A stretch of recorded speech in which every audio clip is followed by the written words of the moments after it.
It is not the critic who counts, not the man who points out how the strong man stumbles, or where the doer of deeds could have done them better.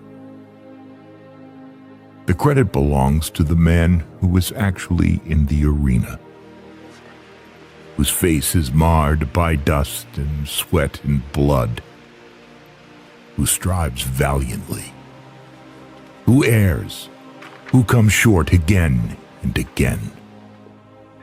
Because there is no effort without error and shortcoming. But who does actually strive to do the deeds? Who knows great enthusiasms, the great devotions, who spends himself in a worthy cause, who, at the best, knows in the end the triumph of high achievement, and who, at the worst, if he fails, at least fails while daring greatly, so that his place shall never be with those cold and timid souls who neither know victory nor defeat. Hi, welcome back. I'm Bill Quinn, and I am joined again by Sheila Holm. Sheila, thank you so much for being with us. It's been a while. We got a lot of catching up to do, I think. Boy, we sure do. And there's been a lot of stuff happening these last, 10 days or so, or perhaps longer. So thank you for being here. We wanted to begin with that particular video because with each passing day, it seems to mean more and more, when you're willing to get in the game, get in the arena, things can happen. And God bless him. Trump continues to press forward on behalf of we the people. So where would you like to begin today, Sheila? Well, let's begin with the man in the arena. I put a quote. The quote is from Theodore Roosevelt. And this quote, please feel free to take a picture of it. It's also in the new book. As we begin the book from the personal letter and introduction up front, this is who we each can be in the midst of all of this. And Samuel Adams had a phenomenal quote. You can stay and lick the hand of the person who feeds you, or you can become part of this. And if you choose to remain chained to that obligation, and I'm paraphrasing now because I don't have the quote in front of me, but he said, just know that in posterity, we will never remember you as a countryman. We're in that same battle right now, but look how much safer they're keeping us. So instead of constantly being a critic of the man in the arena, that puts you on the side of the domestic enemy side of where they're complaining about everything he's doing. He helps with gas prices, but they're still complaining about chicken prices, and the gas prices in California are worse than the ones in Florida. It's like, stop.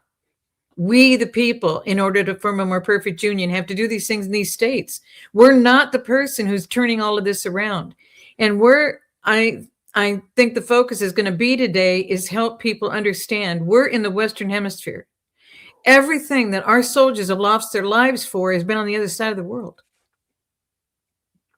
We have been focusing on everything on the other side of the world and not focusing here and not focusing on our neighbors. So my goal today is help bring clarity to the fact that we're in the Western Hemisphere. We haven't been friends with Greenland, now we are. We haven't been friends with Canada, and now we're going to be. We haven't been friends with Cuba, Venezuela, Colombia, Mexico, because of the change of the Panama Canal. Everything started to go downhill.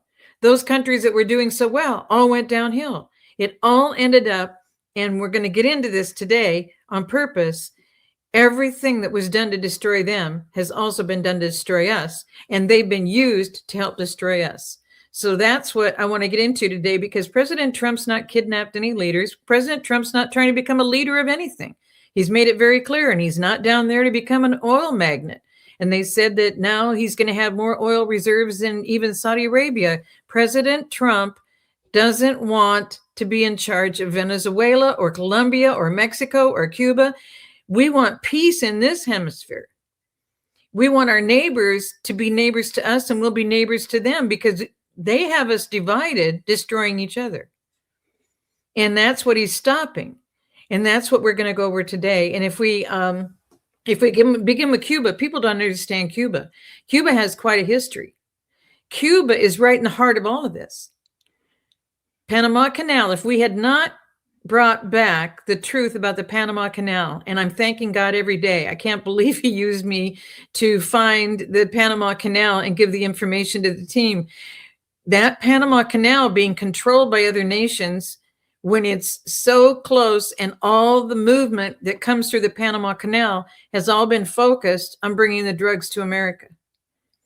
And so Cuba is not just a current subject. And so when I bring up Cuba, everybody wonders if it's going to be that missile crisis like under President Kennedy. They wonder if it's going to be like the Cuban Missile Crisis, the nuclear event that Juan may have mentioned over time. I'm not saying anything about that about Cuba, because the reason the president is focused on Cuba is that Cuba is the heart of all this. Everything moves up and down that corridor that comes in through the Panama Canal, and you see Colombia, you see Venezuela. We're going to talk about all of these today, and Cuba. But what happened 100 years ago? Anybody remember? Nobody's talking about it. Cuba was a huge part of the Spanish-American War. So before the Alamo in 1898, or at the time of the Alamo, our guys, the Rough Riders with Theodore Roosevelt, and that's why I'm bringing this up today, the Rough Riders were trained in Texas. It was near San Antonio, Texas at Fort Sam Houston, I believe. So they took all their horses, and they took them by train all over the country whenever we needed help. Wherever we needed the help, just like the ICE agents now, there they would come and help us. And so Teddy Roosevelt was in charge of the Rough Riders. So look what they had to do. What did they do? Take barges to get to Cuba? They didn't just go to Cuba. Our 1st Infantry went to Cuba. We had other army and military regiments that all went down to Cuba because the Spanish-American War was flaring up in Cuba. We were victorious on San Juan Hill. Why is that important? If we had not accomplished the victory of that, we would not have Guantanamo Bay location. We had done so much down there, and we weren't victorious heavily on Kettle Hill, but on San Juan Hill, we were victorious, and that's what we're known for to this very day. He was so victorious in this, had accomplished so much for America, and the relationship straightening it out with Cuba, because Spain is on the other side of the world. And the Spanish-American War came upon us. We had to do something about it. So I'm not just saying it's the Rough Riders that did it, but the Rough Riders sacrificed a lot of lives to get it done. And so when they did this, the Guantanamo Bay became connected with us. And I don't know the exact dates, etc. I'm not trying to be a researcher of this. This isn't what I'm doing for the books, but this is how we were able to bring the peace back in this hemisphere. Was they went and took care of it there. Our guys are taking care of it in Venezuela, Colombia, Mexico, and Cuba. And we would never be able to do this or stop the flow of all these drugs if we weren't aware of what happened with Panama Canal, because that's the shortest distance across.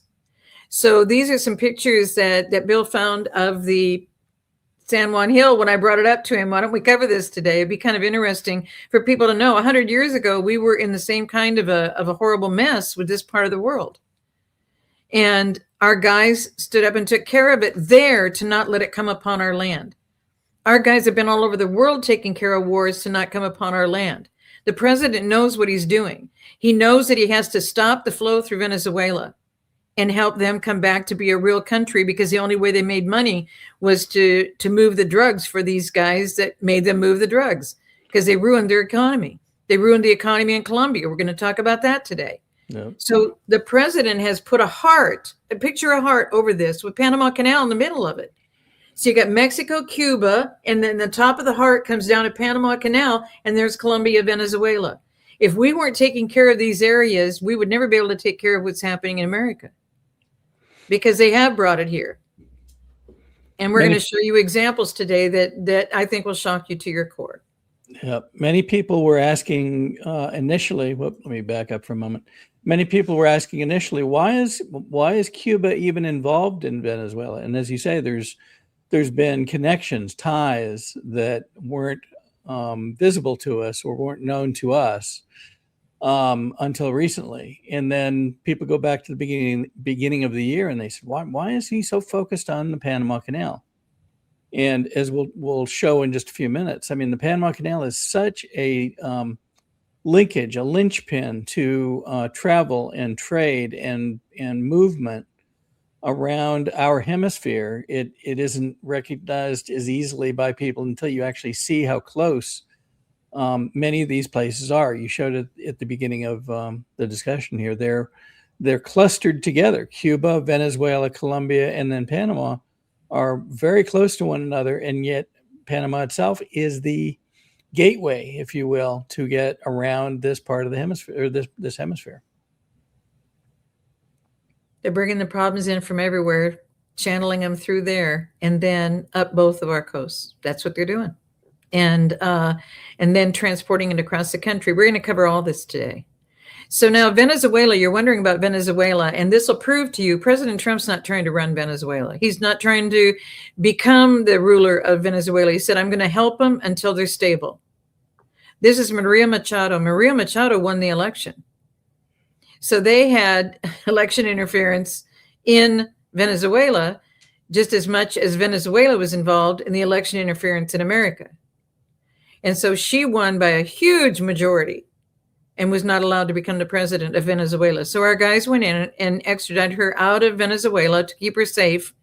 She won the Peace Prize, and everybody's saying, why would she win the Peace Prize? Because I thought it was the elites that give out peace prizes to themselves. That's what happened. But do you think something else was happening and going on? Because she just came to DC and awarded, I believe it was this week, just in the last couple of days. I think it was yesterday. But she came to him. She is here in America, and she came to the White House and gave him the Peace Prize that she was awarded in respect of him and what he's done for Venezuela. So hopefully this is going to still some of the rumors, because they want us fighting each other.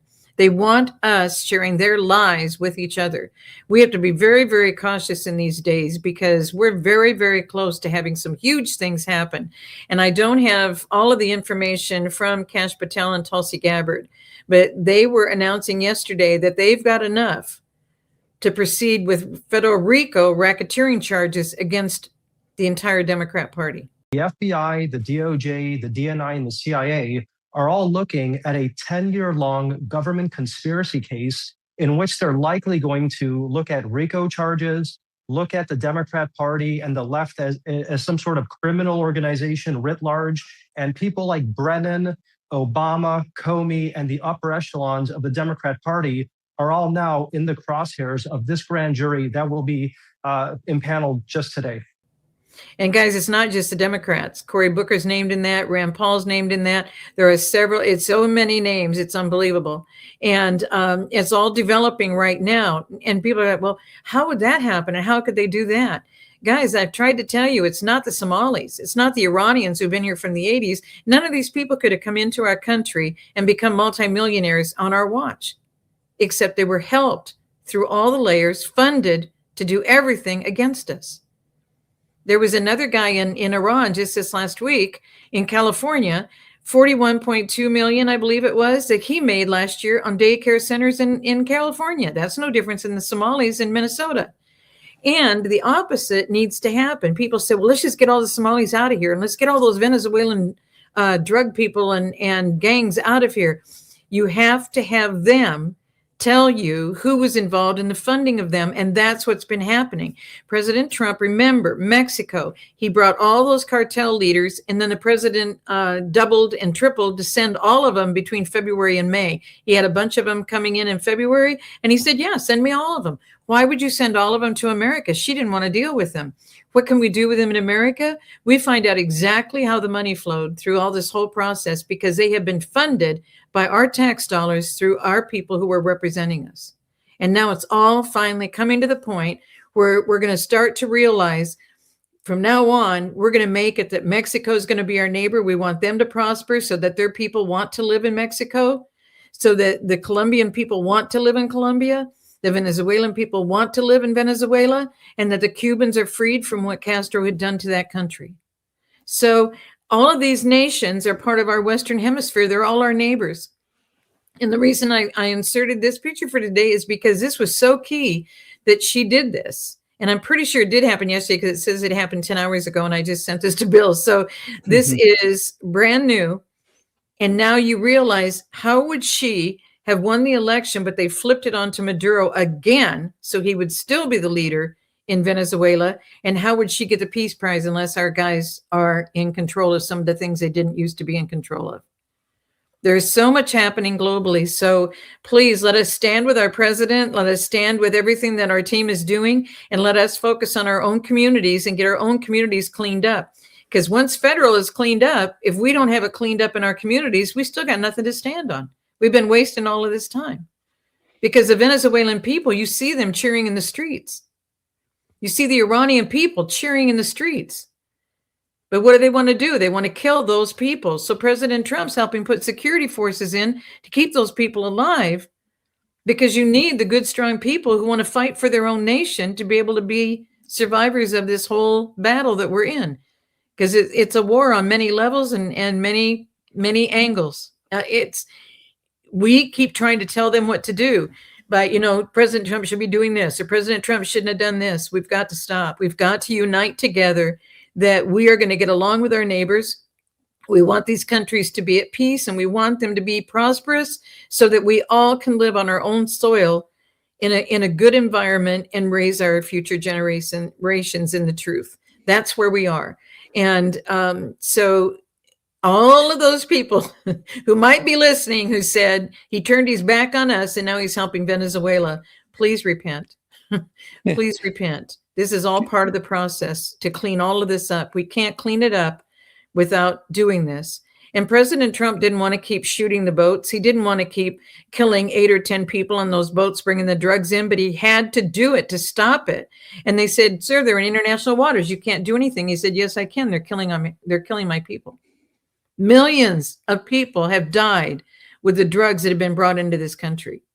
Millions of people. And we're not producing the drugs here. They're bringing them in, and they were bringing them in by bigger boatloads when they were in control of Panama Canal, and that was part of the process. Yep. So here we are with Machado giving up her Peace Prize because she so respects him that he's going to help Venezuela survive. Well, we've seen much the same kind of reaction from Venezuelans all over the country, I think.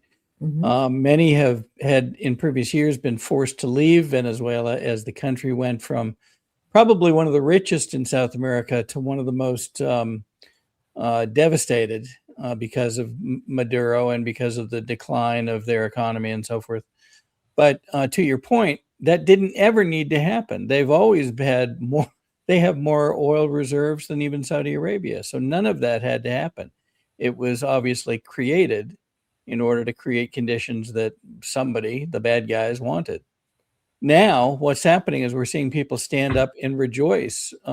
Here, Venezuelans are looking forward to being able to go back and visit family that they may not have been able to see for perhaps 20 years.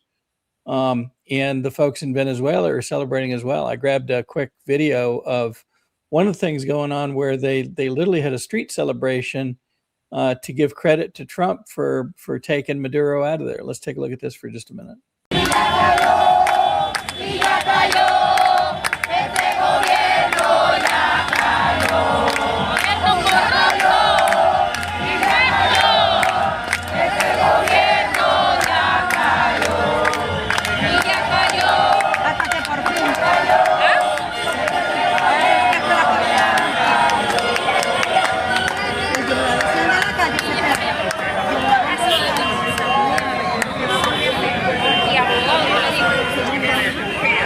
Donald Trump versus Rico Maduro. Allá esta pelea, loco. Estos manes sí que están encabreadísimos. Estos manes están locos. Ahí lo decidimos, no ves. So, they're looking forward to this as much as everybody else is. We I think all remember the pictures of Maduro having armored vehicles run people over to stop protests. I think 4 years ago, maybe 5. Just horrendous treatment for the Venezuelan people that hopefully will be at a stop now and we can begin moving back in a good direction. Same thing's happening here with people trying to run over ice. I sent Well, out something this week on Twitter on Laken Riley. It was an anniversary last week. And last week or beginning of this week, I've been traveling, but I sent it out on Laken Riley's anniversary. And all I did was send a picture and say, in capital letters, say her name, because they never would say her name. mm-hmm. And now the person who the media said, well, she didn't drive over his body. She didn't drive over him. That's all they're saying in the media about the woman. And so one of my followers went and found, when I sent a picture out of that woman, they went and found the background on this woman. She's got a rap sheet several pages long. And now it's been proven that she's in a group that's being trained how to resist and injure our ICE agents in America. And she was part of that organization. Yep. And so, and today they just showed another video this afternoon that I saw where they were ramming, and I sent it out on Twitter. They were ramming a vehicle going forward. So then they got the guy to slow down and stop, but then he rolled back and somebody pulled another pickup in behind and he rammed that vehicle, then forward and rammed the car in front of him. They don't care. And these are not the illegals. These are the people who belong to that organization who are made to hate what's happening and saying that everyone has a right to be in America. But they're being trained of this ideology. And that's the problem we're facing right now. It's not just the people from other countries. There's so many layers to this. So again, we have to focus on our community. Folks will remember that President Trump got a briefing about a month and a half ago, I think now perhaps 2 months, from a group of individuals who had researched these organizations that are fomenting violence, essentially, creating protest, bringing people in again and again and again. And they named it Riot Inc. as a way of referring to these organizations. And they're funded by exactly who you would expect. George Soros, Tides organization, Arabella, and so forth. And they're literally paying people. And there was somebody on Twitter today admitting, oh yeah, I'm getting paid by George Soros to be here. And the more I say, the worse I act, I get paid more. It's remarkable. We were in Reawaken. They were flying people in, paying for the hotel room. They were all in the same hotel. And they were telling everybody in the hotel who was going to Reawaken that they didn't even know what they were protesting. They were getting $12.50 to come spend the weekend and free hotel, free per diem for meals, and free flights on top of the $12.50 they got to come. And so that has been going on for a long time. Go right ahead. So I believe you, in talking about the Panama Canal, you have a document that was one of the early documents, the cover of a map that shows how it began. Should we take a look at that? Well, this proves that we bought over 4,000 acres back in 1903, and it belonged to the United States of America. And of course, we had to leave rights for the railroad. In the land zone covers a huge, huge area. And then we built the canal in the midst of it. And everybody said, well, there were so many monsoons, et cetera. Imagine you're building a canal between two oceans. And so as soon as it would have a tsunami, it would all flood in. They'd have to help it dry out and then start all over again. It goes on because there's no bottom to this. They were just digging through to put this through. And just imagine what that was like. We lost over 38,000 lives. Wow. And so now the president of Panama is trying to figure out what to do with the Chinese people. He said that they're the ones who came in and built, and they're the ones who lost the lives, that they came in and built the Panama Canal. And now their families have been there the whole time, and they shouldn't be required to leave. Nobody's saying that they have to leave. It's just that Panama Canal land zone doesn't belong to anybody other than America since 1903. Wow. And so they've widened it. And President Trump sent one of our biggest ships through on December 22. When I gave the information, it was several months before, but he wasn't reelected yet in the eyes of the people. And so he's been the commander in chief, but they didn't recognize him as the president. And so after the election, that's when everything heated up. And that's when he was telling Panama what he was going to be doing. And the president said, every acre of Panama belongs to acre and will eternally belong to Panama. And President Trump answered quickly and said, we'll see about that. An hour later, he sent the largest ship and the largest American flag. And it says, welcome to the United States of America Canal. And then the meme guys immediately put the little, the little corner signs in cities that are green with white lettering. Yeah. They immediately made a corner sign for him as to the take back of Panama Canal. And they had him looking at it and approving it. It was adorable. So, but this is the ultimate of the Panama Canal. You can quickly get on the other side of the world. They always had to go around the Cape Horn, and that's what you're showing here. I think it's Cape Horn, isn't it? I think so. The key is that it is dramatic, especially from places like Colombia and Venezuela and Cuba. It is dramatically quicker. I mean, it goes from, perhaps weeks to days, maybe hours in some cases, to get through the Panama Canal and be able to go up to California, for example, or go straight up. Don't go through the Panama Canal, go up around Cuba, and now you're in Florida.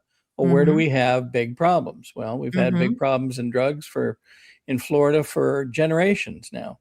Why? It's accessible. It's easy.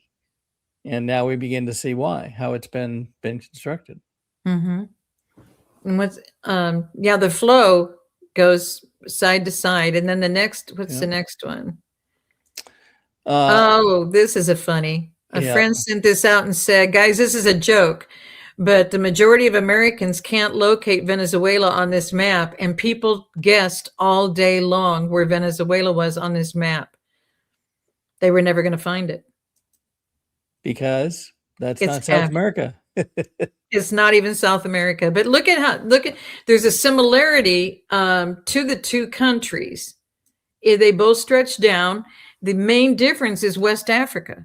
Yeah. That's the only place I've been is Ghana, and that's in West Africa, and that's completely different than the rest of Africa, but they're all the different nations are all their own separate nations in Africa also. And it's a completely different side of the world, completely different map, but it's similar.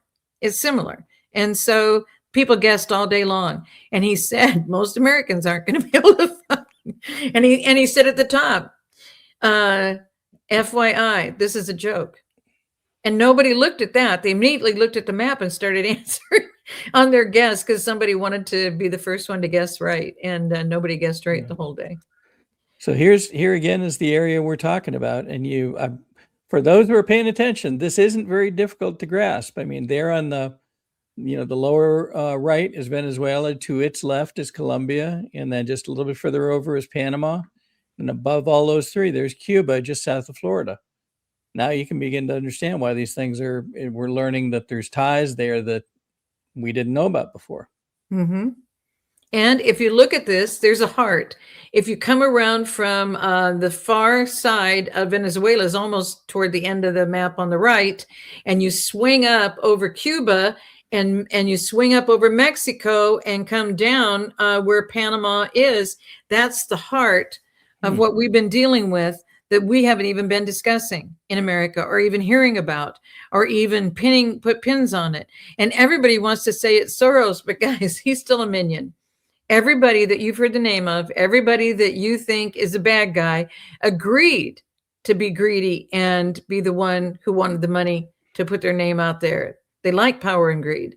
And those people are all minions to the puppet masters. We're not after the minions because you can eliminate minions all day long, arrest them, perp walk them, everything that you guys want them to do. And it's not going to make a difference. It's really not going to make a difference. We have to bring all of this under control because Mexico used to have the most of the tribes below America. And then there was that below that we're not. And then in South America and up in Canada. But Mexico was doing great. Cuba, everybody wanted to go to Havana on the weekends. Everybody in America wanted to go there because it was so wonderful to be in Havana on the weekends. And in one night, the whole thing changed. People have done movies about this. Right. They bring Castro in and they said he signed multiples. The Cuban people in America got out, said that he signed far more things Obama did than Castro did in the first hours, and they were concerned that they'd have to leave America.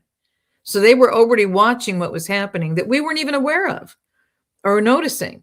And so that's why you see this whole top of South America is right at Panama.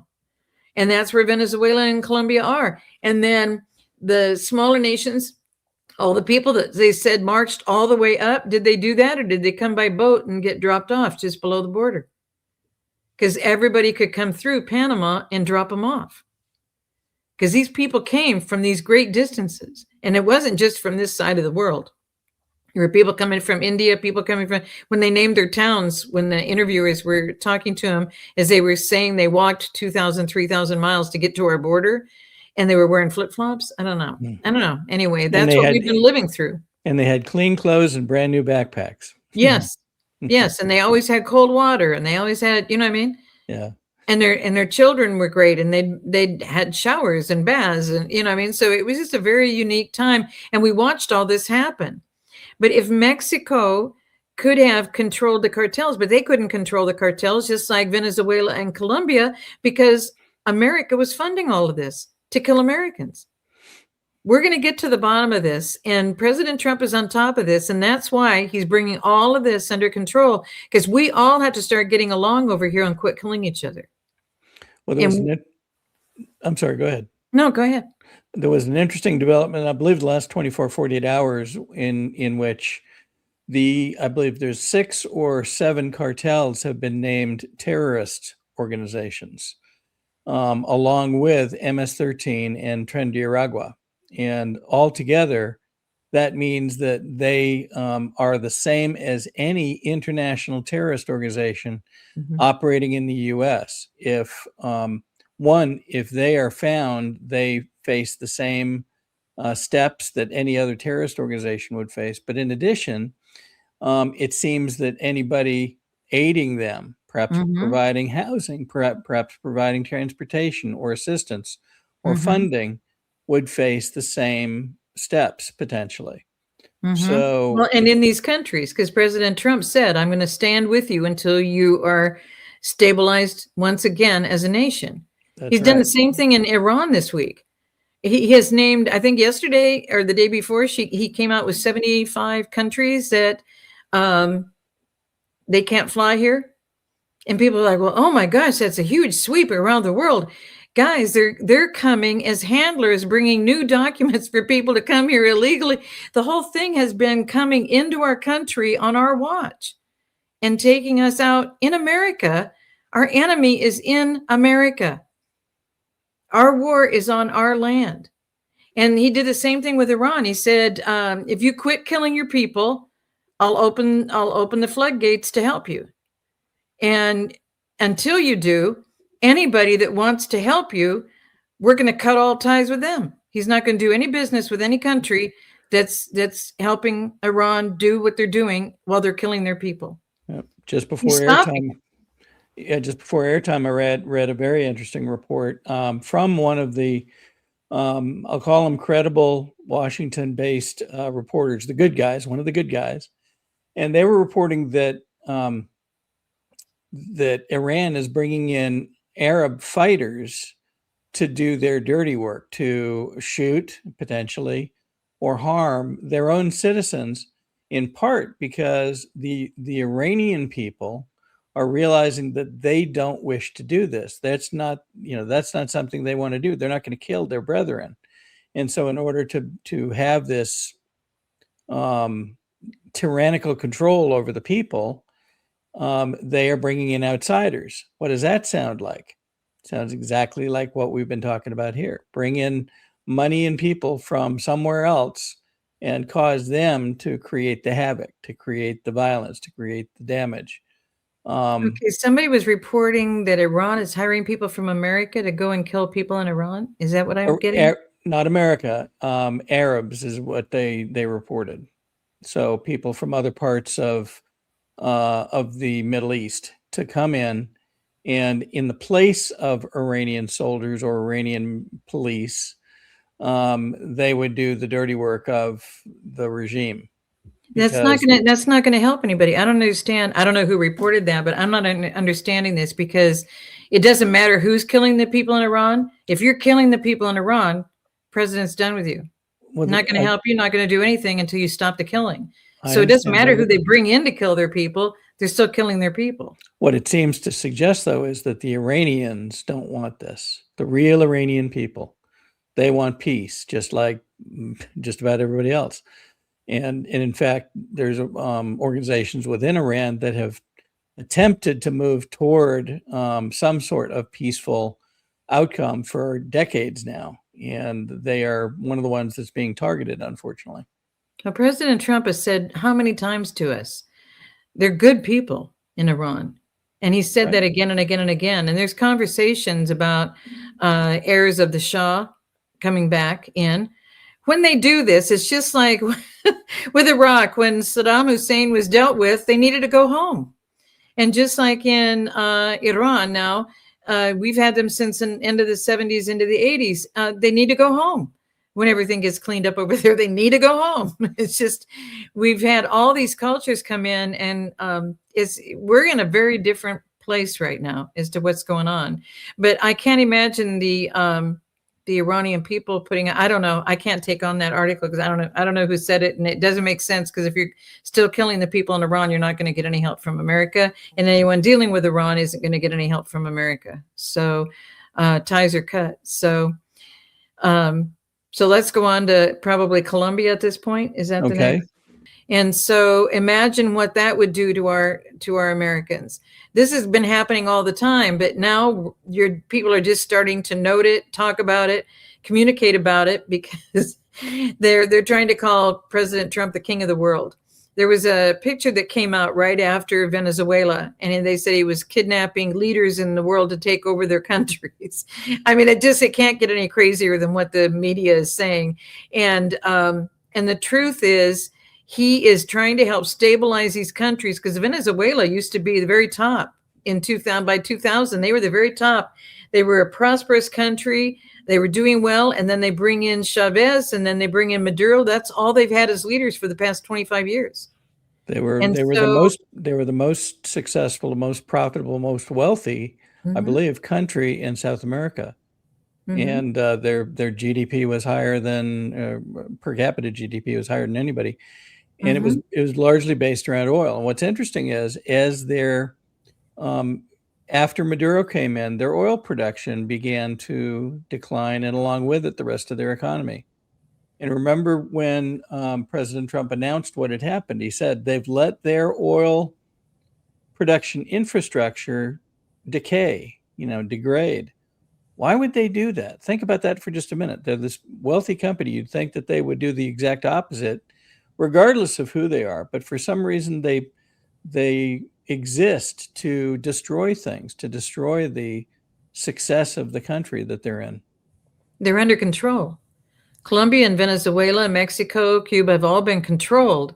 China, they said just before, left with silver. We're going to have to get to the bottom of that, because they've been stealing, just like you go all the way back to Cecil Rhodes in Africa. He stole all the gold and diamonds and et cetera, and set up the Cecil Rhodes, the Rhodes Trust. And that's where the Rhodes scholars are trained in that process of how to destroy the world with the trust of Cecil Rhodes that he gained from stealing from Africa. There have been films about this, wasn't it just called the Black Diamond or something like that? But anyway, these things have been happening over the generations, but it's not the country itself that's doing it. It's controllers of the country, just like we've had controllers of America. And people are just starting to realize it now. And I'm excited to see what Tulsi and Cash are putting together, because that's what I dealt with in San Diego with those judges making decisions before the cases came to court. And no matter what, they had to stay with those decisions to get the big payoff day. And so the money laundering of the drugs, of the trafficking, of the children, that's why they're still harboring these people, is because those people are going to reveal what they have done, because those people were under their control. They weren't living here free and having a great life. They were under control. And you think they were getting the millions of dollars for the daycares and et cetera? It was floating right back, just like money to Ukraine, just like money to Israel, floating right back. And that's what RICO is. The racketeering charges against them. I think we are in a great, great time in our life with seeing all of this come to fruition. Yep. One of the things you mentioned earlier was to make sure that people, they need to understand this. They need to understand everything that you're sharing now in terms of the forces that have been driving some of this for generations, maybe for hundreds of years in some cases. And to understand that as these things, these protests occur, this is not us. This is being created for our vision, for a narrative to try to steer the American public's thinking. And they have to be, the real public, we the people, have to be prepared to see through that and not buy into it, because that's what the bad guys want, I think. I think they want us to be at each other's throats over what this is. And yet, with everything you've shared, what you're pointing out is all of this has been progress to actually pull us forward to a much better world, very frankly. Health-wise, drug, getting rid of the drugs that are killing our kids, getting rid of the drugs that sometimes poison people. They don't even know that they got it. They touch something and all of a sudden they get fentanyl poisoning. This is moving to a better place. It's moving to, a godly place, but we have to recognize what's happening. Well, it's just like they were saying, and this is what it is to be a, what do they call, an armchair quarterback to what's happening in our country. When they got mad at, it's the same thing with Robert F. Kennedy Jr. when they said, why is he only focusing on food dyes? And what is that all about? And he should be focusing on the vaccines and da, da, da, da. And then when they said the babies were getting 72 vaccines, now they're only getting 11. They said, well, they shouldn't be getting any. Guys, we're making progress. And in the meantime, do you know that most families didn't know that their babies were getting 72 vaccines? And that's why the kids are so sick, and we have huge children's hospitals, and we have to keep adding additions onto them because so many of our children have cancer before they're even school age. I mean, how does this even happen? So anyway, we need to keep asking the questions, and thank Robert F. Kennedy for doing that, because all of our food, you mentioned food, is owned by like 6 corporations. And did you know they have to even make Doritos chips differently now? Because of what? Because of the food coloring in it and the dyes that you don't even know. And they've changed the recipes since it was on the packaging, and we're already dealing with that. So all of these things we've been concerned about, it's to write to those people and thank them for what they're doing. And if you're noticing anything else, tell them. The president, when people were talking about chemtrails, President, we've had chemtrails for a long time. I thought with you, we wouldn't have chemtrails. He said, give me the flight tag numbers. So if you see anybody flying in and they've done the chemtrails and they're landing and you see that flight number on that plane, President Trump wants the flight number. So they're willing to do something, but you have to report it to the right people. But he's willing to say, tell me what the flight numbers are and we'll take care of this, because they are taking care of it. But they haven't taken care of everybody yet, because as soon as they take care of that one, another one pops in. So just like robocalls, you get a robocall and you block the number, and then they just change the number in the number and dial you again. And so you block that number. That's what's happening. It's a whack-a-mole game. People said, why do you call it a whack-a-mole game? That sounds really silly. It's kind of what it is. It is what it is. They react, we act, they react. We have to react to their reaction. There's speaking of which, there is an interesting something that's cropped up, and that is now that many foods are not kept in as high a regard as they once were. What I seem to be seeing, and others have reported this too, is they're coming up with little changes and then trying to recast the nature of the food or the beverage so that it seems better than it was before. So kind of like they did with foods years ago, where they said, oh, it's lower fat. Well, they took out 5% fat and they call it lower fat. And now they're taking out certain chemicals and calling it, soft drinks better for you and so forth. We have to be careful. We have to be diligent and understand still what's in these things that may not ever be good.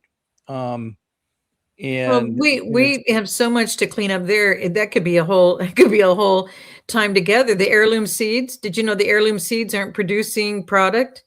in many areas of our country. So people who planted the heirloom seeds aren't getting good fruit off of it. So they've done something to destroy the heirloom seeds, or in the soil, or there's something is wrong.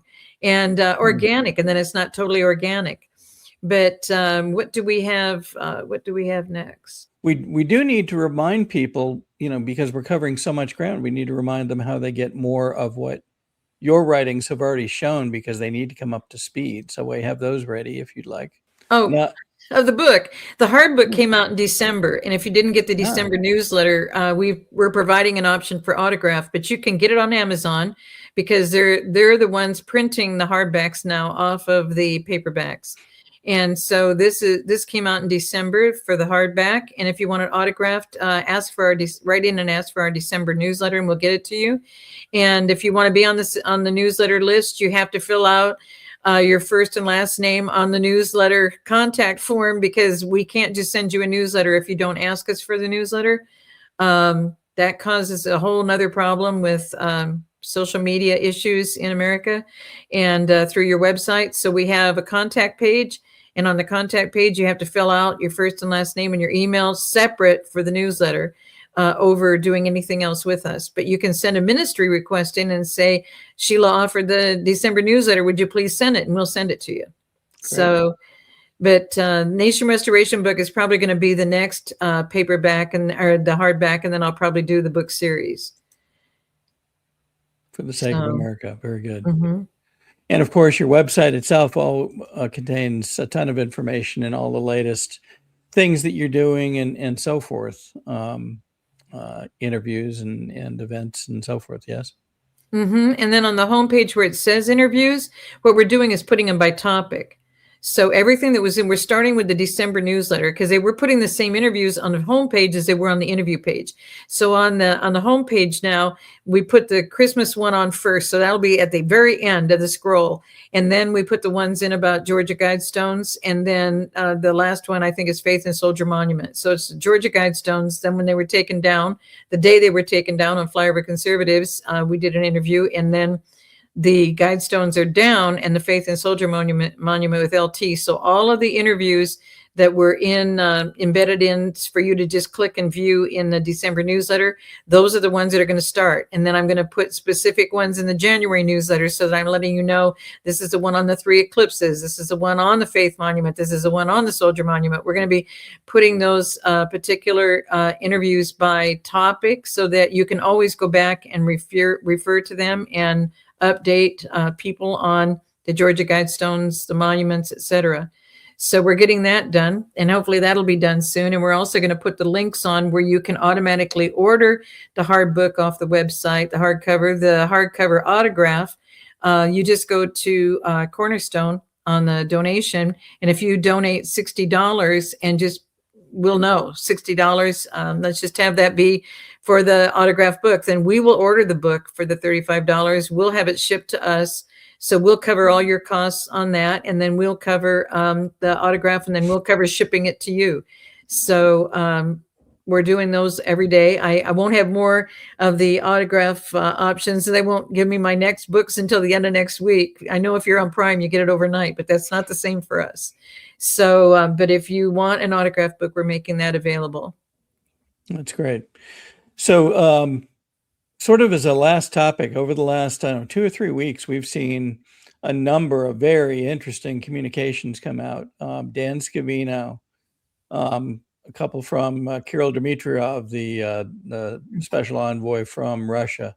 The Department of Labor, of all things, began posting phrases that have come from the Q posts, in some cases many times from the Q posts, and they're posting memes on their own. So it appears that we're at a stage where anybody, even if they don't have much background in looking at I'll call them comms, that they can begin to pick up that, hey, something's going on here. Why are these interesting pictures and memes and so forth coming out? And we've been trying to stay ahead of many of those, but can't suggest more strongly that people keep their eyes open, especially on X right now, because hour by hour, day by day, there seem to be things that I think hold meaning and hopeful meaning for many folks. What do you think? That is absolutely what's going on. And more people are realizing, because as I look at it, I was always crazy to people. I sounded crazy. I sounded like I was saying things that couldn't possibly happen in a million years, and it's already happening. And so my surroundings are changing from she's crazy to we probably need to start doing something, because the federal, the national can't change anything in our daily lives except what we put our establishment and structure in, because this nation is not, it was never the feds. It was never set up that way. They flipped the switch on us and made them so important that we had to beg them for money to get back for the states after we sent them all of our money. So all the tax money goes into the Fed, and they're spending all of it. But that's why our towns are down. That's why our infrastructure is down. That's why the president said, we're not just going to take care of DC legally. We're going to take care of DC. The medians are going to look good, and the pine trees are going to look good. He's fixing it back to America. And this is something that just came to mind when you were mentioning all of this, Bill, that you're finding out, is that there's a guy in Georgia. Have you ever heard of Paul Mead? I don't think so. Paul Mead is a major investor in the 250th birthday. Mm-hmm. He's from Georgia. So what I'm thinking is it would be good to get a hold of Paul Mead, because he started having events and nobody's showing up. I never even heard about this. And so I'm not seeing it on social media. I'm not seeing it anywhere. But the guy who's willing to make this happen is a co-sponsor, a high-level co-sponsor of the 250 for America. And I think it's just called America 250. So people might want to start looking that up and looking him up and seeing if they're going to be in your area, and get you guys ready to cheer on, because cultures don't exist more than 250 years. And that's what they were breaking us down for by 2020, which was their ultimate recycle unto death. That's why the genocide, because cultures don't survive 250 years. Within 250 years, Constantine put us in Gentile worship. Within 250 years of the Pilgrims coming in 1620, we were in a civil war, lost over 700,000 men, believing men. And that's why our Congress first meeting was on Christmas Day, because that's their worship festival, not ours. So our Congress knew when we started this country. And that's why in the points, and we'll get back into the points when Bill has a chance. He's a very busy guy. Have you guys been watching all of his other interviews? He's just barely squeezing me in anymore. So you might want to talk to him about that when you get a chance. That's not true. I will make time for you anytime, Sheila. But you have a lot of interviews, and there's points in the 45 points of discredit the founding fathers. Of course you have to discredit the founding fathers. They put a republic together, not a democracy, majority rule, mob rule. They put a republic together. It is we the people united together, working together, making this a great nation under God, period. And then people go, well, it was Eisenhower that added that, I think, in 1950, or was it 1952? It was Eisenhower that made this nation under God. He said, this nation has been under God since the beginning. The Pilgrims with the Native American Indians served the same Lord overall. They knew the truth. That's why the Faith Monument. You want to have fun homeschooling your children? Homeschool them on the 4 pillars of the Faith Monument. That'll really wake them up.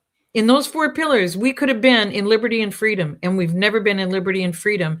And the Pilgrims worked so hard to make that happen. They sacrificed everything to get here.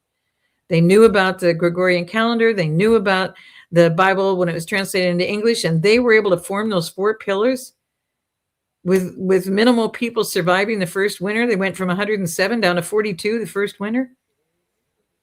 But more and more people are searching their history and finding out of those 42 people that came to America, a lot of our family lineages are deeply connected with those 42 people that got here. And not all of them were pilgrims. Some of them were business people, because they brought people to do business in America when they got here.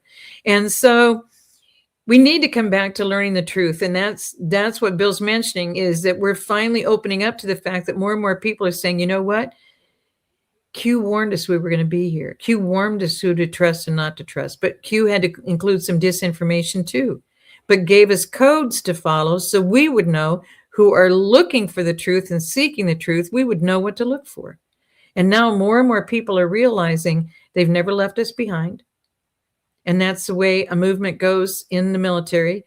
Nobody's left behind. people are saying now about President Trump doing an insurrection. And President Trump was so funny. He was doing the skiff during Maduro in Mar-a-Lago.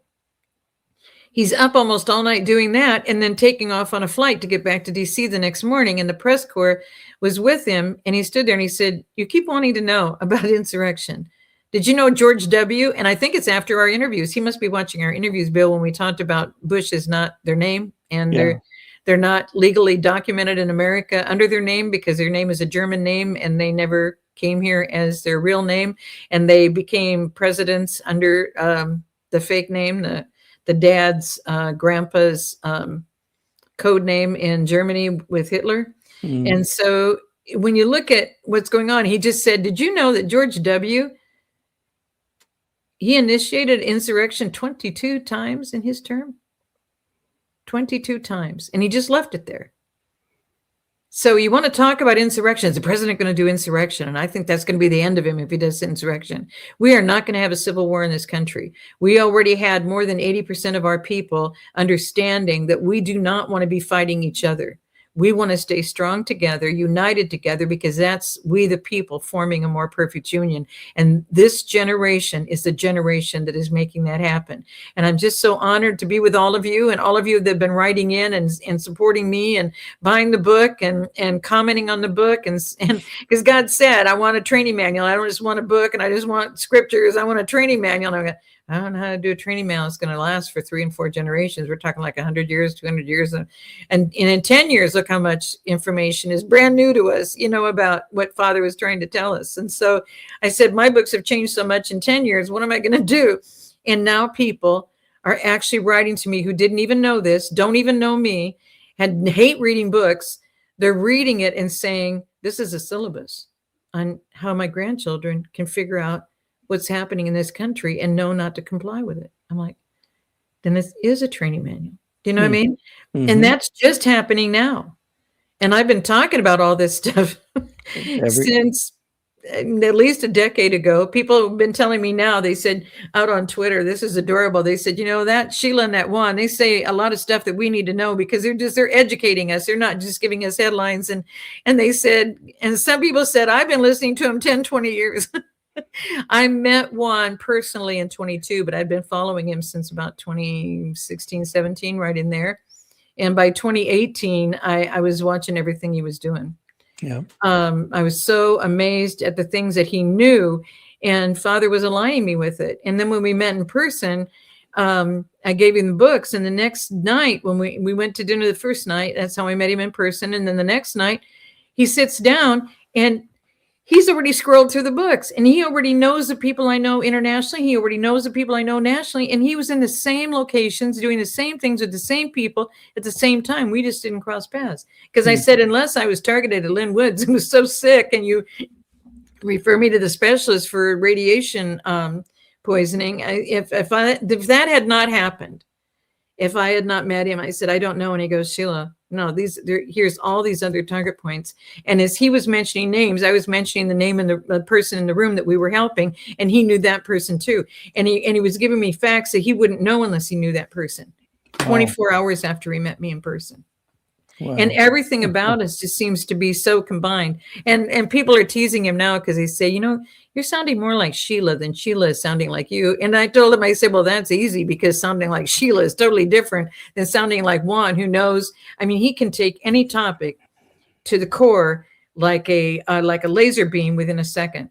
You bring up a complex topic and he can take you right to the root of it and tell you where we're at with it and what has to happen with it. And I'm just like, so every time I give him a topic, I just sit back because he gives me perspective on things that I would not have if I didn't have that conversation with him. Yeah. And so, and people want to say he's not, but you could go ahead and say what you want. I've heard what he says and I've seen what it means. And I've seen all the things. He's just like the president. He doesn't warn us about something unless we should be concerned about it. Now, we'd be able to make counter moves so it doesn't have to happen on our watch. But he's pretty much telling you what you got to watch for, when it's going to happen. And he said a couple of times he kind of got too close to the line of telling us too much because the enemy is everywhere. The enemy is absolutely everywhere. And that's why when you write in and you want to know what I know about this person or what I know, I don't have any thoughts about any of these people. I am focused on what Father wants me to do, and I pray that each of you will become that way too. And I so appreciate everything you've done to help me get through all of this, because it's been extremely costly. A car God gave me 2 years ago, I had less than 10,000 miles. It's a 2019. And when he gave it to me, it had less than 10,000 miles. It was a return. I don't know if someone passed on a lease, but it was a lease return, and they turned it in early. And so I got it. And here I am at 145,000 miles. And you guys have helped me cover absolutely everything, because I never, ever, ever, you'll never hear me say I'm going to this area, and if you guys could help me get there. It's Father who gets us where we need to go. And it's you guys who absolutely help lift me up every single day with the messages that you give me, whether on Twitter, emails, whatever you're sending in. And it's just to have more positive now than who do you think you are? You're trying to take the place of God in my life. I mean, the misunderstandings and trying to answer them have not been easy. But here we are, guys. We are so far along in this war. We are so far along. I can really feel where we are headed from this, because the deprogramming has shifted to the point that people are realizing those guys are lying about this, because our president isn't trying to own those countries or run those countries. He's doing this for us. There are enough people who are seeing and hearing what's happening. So please keep sharing the truth with all of these people, because when you see it and you get it, you can explain it to the people in your life easier than anybody else. And so please just keep being you and helping us get through this. And I'm just so grateful to be part of it with you. That's great. You've done so much for so many, and it continues to lift people up so that they are willing and able to face what's going on and see the goodness in it. So thank you for all of that. Thank you for all these years of work. We're gonna close with a poem, the poem "If" by Rudyard Kipling, and we will look forward to seeing everybody next time. Sheila, thank you again for being with us today. Well, and this "if" is for each of you. Think about if this was happening, because this is your life. This is your generation. This is your legacy that you're preparing now for future generations to know who you were, that it wasn't just you were born on this date, dash, you were dying on this date. That dash is going to mean something.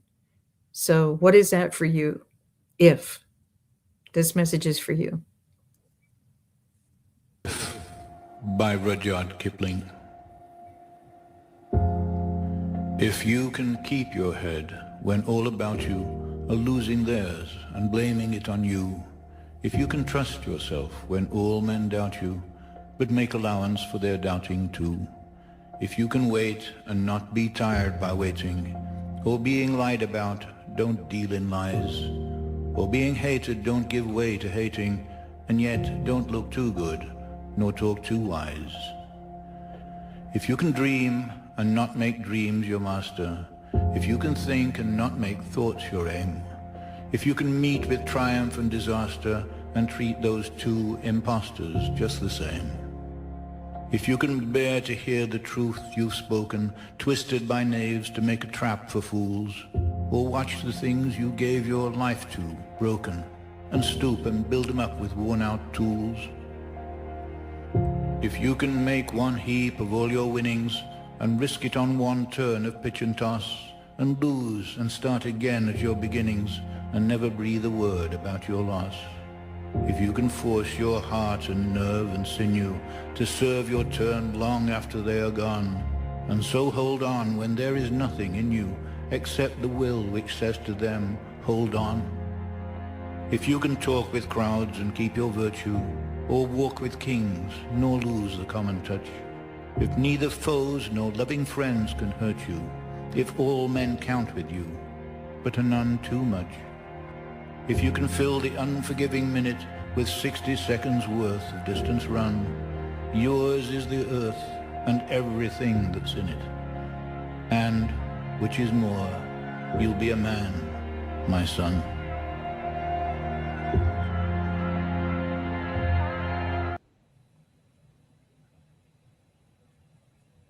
Thanks again for being with us. We'll see you soon.